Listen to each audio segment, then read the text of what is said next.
Hello everybody. इस video में हम एक्सरसाइज 5A को डील करेंगे, ठीक है,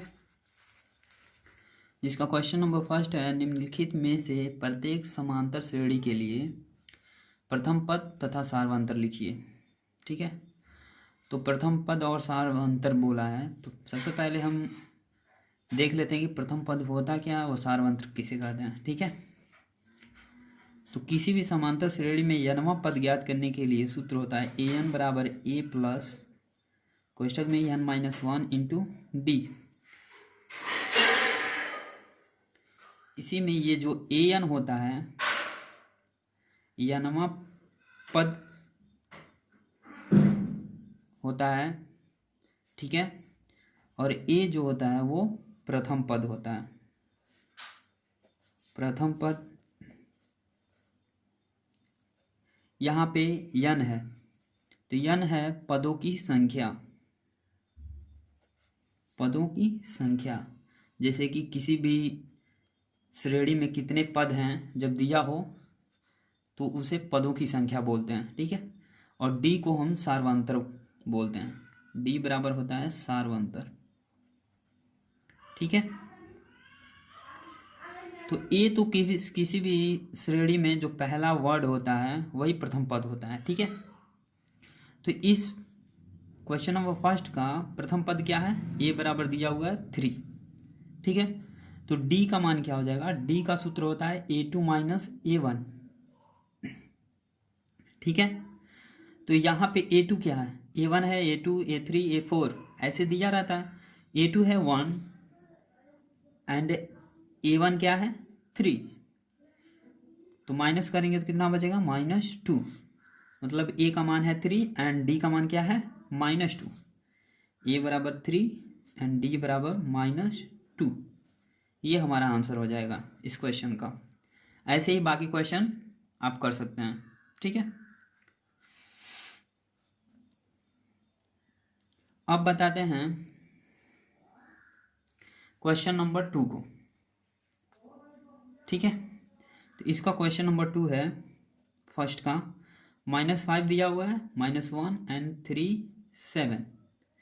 इसमें प्रथम पद क्या होगा? -5 एंड d बराबर क्या होगा? a2 minus a1। a2 क्या दिया हुआ है यहाँ पे? -1, और बीच में माइनस लगाएंगे, यहाँ पे माइनस है तो माइनस लगाएंगे। a1 का मान क्या है? -5, तो इसको कोष्टक में लिख देंगे। माइनस माइनस का गुणा होगा तो क्या होगा? प्लस, तो ये -1 + 5 बराबर क्या होगा? +4। Sorry for that. तो a बराबर हमें मिल गया -5 एंड d बराबर क्या है? 4। ये हमारा आंसर हो जाएगा। ऐसे ही बाकी क्वेश्चन आप कर सकते हैं। अब क्वेश्चन नंबर 2 देखते हैं इसका।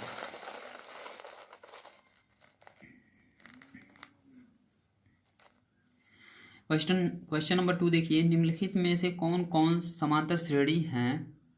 यदि कोई समांतर श्रेणी है तो इसका सार्वंतर ज्ञात कीजिए और इसके 3 और पद लिखिए। पहले तो हमें यह बताना है कि इसमें समांतर श्रेणी कौन कौन है। ठीक है, और यदि समांतर श्रेणी है तो क्या होना चाहिए? इसका सार्वंतर ज्ञात करना है और उसके 3 पद भी ज्ञात करने हैं। ठीक है, तो इसका हम क्वेश्चन नंबर फर्स्ट देखते हैं। क्वेश्चन नंबर फर्स्ट में क्या दिया हुआ है? a बराबर दिया हुआ है 2 एंड d बराबर क्या है? a2 minus a1। a2 का मान क्या है? 4। ठीक है, माइनस a1 का मान क्या है? 2, तो कितना बचेगा? 2 बचेगा। ठीक है, इसको अगर हम d1 मान लें, ठीक है, तो d2 बराबर हमारा होगा a3 माइनस a2। और जब d1 बराबर d2 हो जाएगा तो हम मानेंगे कि समांतर श्रेणी है। ठीक है, तो a3 हमारा यहाँ पे क्या है? 8 है, माइनस करेंगे, a2 क्या है? 4 है, तो 8 में से 4 घटाएंगे कितना आएगा? 4। तो d1 बराबर d2। d1 का मान कितना है? 2 एंड d2 का मान कितना है? 4। क्या ये दोनों बराबर हैं? नहीं। जब d1 बराबर d2 होगा, d2 होगा तभी समांतर श्रेणी होगी, जो भी श्रेणी होगी वो समांतर में होगी, अदरवाइज नहीं होगी। ठीक है, तो हम इसको क्या कहेंगे, यह समांतर श्रेणी नहीं है, समांतर श्रेणी नहीं है। ठीक है, अब इसका हम क्वेश्चन नंबर 3 देखते हैं। 3 दिया हुआ है 3 plus 3 under root 3 plus under root 2 3 plus 2 अंडर रूट 2 3 प्लस 3 अंडर रूट 2। तो यहाँ पे a बराबर क्या है 3, a1 बराबर 3 है, a2 बराबर 3 प्लस अंडर रूट 2, a3 बराबर 3 प्लस 2 अंडर रूट 2। ठीक है,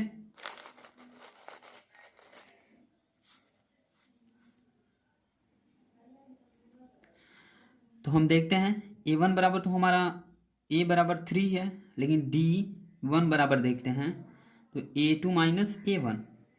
a2 का मान क्या है 3 plus under root 2 and a1 का मान है 3। ठीक है, तो -3 से +3 कैंसिल होगा और बचेगा क्या अंडर रूट 2। ठीक है, d2 का देखते हैं, d2 बराबर होगा a3 माइनस a2, और a3 क्या दिया हुआ है 3 प्लस 2 अंडर रूट 2। ठीक है, और a2 क्या दिया हुआ है माइनस में हो जाएगा यहाँ पे 3 प्लस अंडर रूट 2। यहाँ पे कोष्टक में इसलिए लिखेंगे क्योंकि आगे माइनस है, तो ये क्या हो जाएगा 3 प्लस 2 अंडर रूट 2 -3 और माइनस अंडर रूट 2। तो -3 से +3 कैंसिल, और 2 अंडर रूट 2 में से माइनस अंडर रूट 2 जाएगा तो कितना बचेगा अंडर रूट 2। तो आप देखेंगे यहाँ पे क्या d1 बराबर d2 है, मान रख के देखते हैं। तो d1 का मान हमारा क्या है अंडर रूट 2 एंड d2 का भी मान कितना है अंडर रूट 2, तो दोनों क्या है बराबर हैं, क्योंकि d1 बराबर क्या है d2 के। ठीक है, d1 d2 के बराबर है, तो क्या होगा यह समांतर श्रेणी होगी है। ठीक है, तब क्वेश्चन क्या बोला था कि हमें 3 पद ज्ञात करने हैं। a बराबर दिया हुआ है 3 एंड d बराबर क्या निकल गया अंडर रूट 2। ठीक है, तो हमें पद ज्ञात करने हैं, तो a1 बराबर क्या हो जाएगा, मैंने सूत्र बताया था an बराबर होता है a plus n-1 into D. ठीक है, हमें पहला पद ज्ञात करना हो, मतलब n बराबर 1 दिया हो, तो a प्लस क्या हो जाएगा n की जगह पे 1 रखेंगे, ये तो 1 है, ये है d, तो 1 में से 1 जाएगा कितना बचेगा 0, 0 का गुणा d में होगा तो क्या होगा सिर्फ a बचेगा, मतलब a1 बराबर क्या होता है a। ऐसे ही a2 बराबर हमें देखना हो तो हमें n बराबर क्या मिल गया 2, तो a प्लस n बराबर 2 रखेंगे -1 इंटू डी, तो क्या होगा a प्लस डी प्राप्त होगा हमें। तो ये दूसरा पद हो गया, मतलब क्या है कि जब भी हम किसी पद को ज्ञात करें तो अगर हमें तीसरा पद ज्ञात करना हो तो उसमें से एक घटा देंगे, तो क्या होगा a3 बराबर देख लेते हैं, यहाँ पे देख ही लीजिए, तो n बराबर 3 है, तो a plus 3 minus 1 into D, तो a प्लस क्या मिल गया 2d, मतलब पहला पद a होता है, दूसरा पद a प्लस डी होता है, तीसरा पद a प्लस 2d होता है, और चौथा पद a प्लस 3d होता है। ध्यान यहाँ पे ये रखना है कि चौथा पद ज्ञात करना है तो d से पहले क्या लिखेंगे 3, पांचवा ज्ञात करना हो तो d से पहले 4 लिखेंगे। ठीक है, a प्लस 4d, तो हमें ये एक नया सूत्र प्राप्त होता है। ठीक है, ऐसे ही क्रम चलता रहेगा।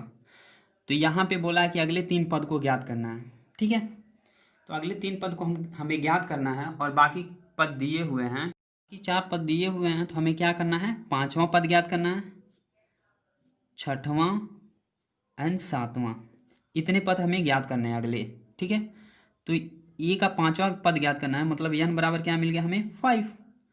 तो हमें क्या करना है 5वां पद के लिए क्या होता है सूत्र a5 बराबर क्या होगा ए प्लस 4d एंड A6 बराबर क्या होगा A प्लस 5d। A7 बराबर क्या होगा A प्लस 6d। ठीक है, इस पे मान रख देंगे, क्योंकि A बराबर हमें क्या है 3 और D बराबर √2 है, तो A बराबर 3 प्लस 4 गुणे D का मान √2 पुट करते चलिए, यहाँ इसका रखिए, तो 3 प्लस 5 √2 एंड A7 का क्या हो जाएगा A प्लस 6 गुणे √2, सॉरी यहाँ पे 3 रख दें, A का मान 3 है। तो हमें क्या मिल गया, ये A5 का है, ये A6 का है और ये A7 का है। तो A5 बराबर हमें क्या मिला 3 प्लस 4 √2 एंड A6 बराबर क्या मिला 3 प्लस 5 √2। A7 बराबर क्या मिला 3 प्लस 6 √2। ये हमारे आंसर हो जाएंगे। ऐसे ही बाकी क्वेश्चन को हम आसानी से लगा सकते हैं। Thank you very much.